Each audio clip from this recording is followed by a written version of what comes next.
Bonjour à tous.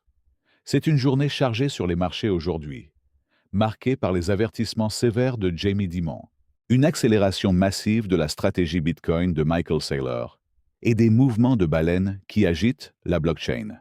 On commence avec le secteur bancaire. Dans sa lettre annuelle aux actionnaires publiée aujourd'hui, Jamie Dimon, PDG de JP Morgan, tire la sonnette d'alarme. Selon lui, les pertes liées au crédit privé seront bien plus importantes que prévu. Dimon pointe du doigt l'affaiblissement des normes de crédit et le manque de rigueur dans l'évaluation des prêts. Bien qu'il ne voit pas encore de risque systémique pour ce marché de 1800 milliards de dollars, il prévient: les régulateurs vont bientôt exiger plus de capital, et les produits vendus aux particuliers manquent cruellement de transparence. Dans la sphère crypto, la tension monte d'un cran. Peter Schiff, l'éternel défenseur de l'or, vient de qualifier le Bitcoin de shitcoin et a officiellement défié Michael Saylor pour un débat public. Pendant ce temps, Saylor ne recule pas. Il affirme que le consensus mondial est scellé. Le Bitcoin a gagné. Pour lui, le cycle de 4 ans est mort. Le prix est désormais dicté par les flux de capitaux et le crédit numérique. Son seul avertissement? Le risque de changement de protocole mal avisé, iatrogène. Et Michael Saylor ne fait pas que parler, il achète.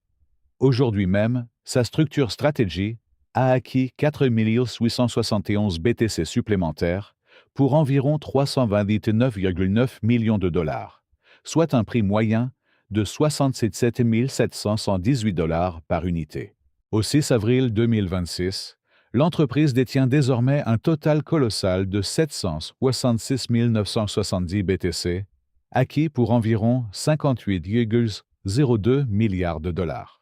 Le on-chain s'affole également. Coinbase Institutional a vu une sortie de 753 BTC vers un portefeuille inconnu. Tom Lee, via Bitmine, a frappé fort avec un achat solitaire de 82 millions de dollars en Ethereum aujourd'hui.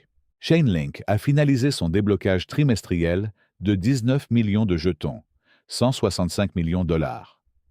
La majeure partie, soit 14 375 millions de links, a été absorbée par Binance. Enfin, un séisme dans le monde des ETF. BlackRock vient de déposer une demande auprès de la SEC pour lancer le iShares Nasdaq sans ETF, ticker IQQ.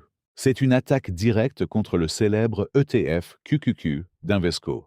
Si le projet est validé, ce serait la première étape marquant une nouvelle domination de BlackRock sur les indices majeurs. Laissez un like et abonnez-vous.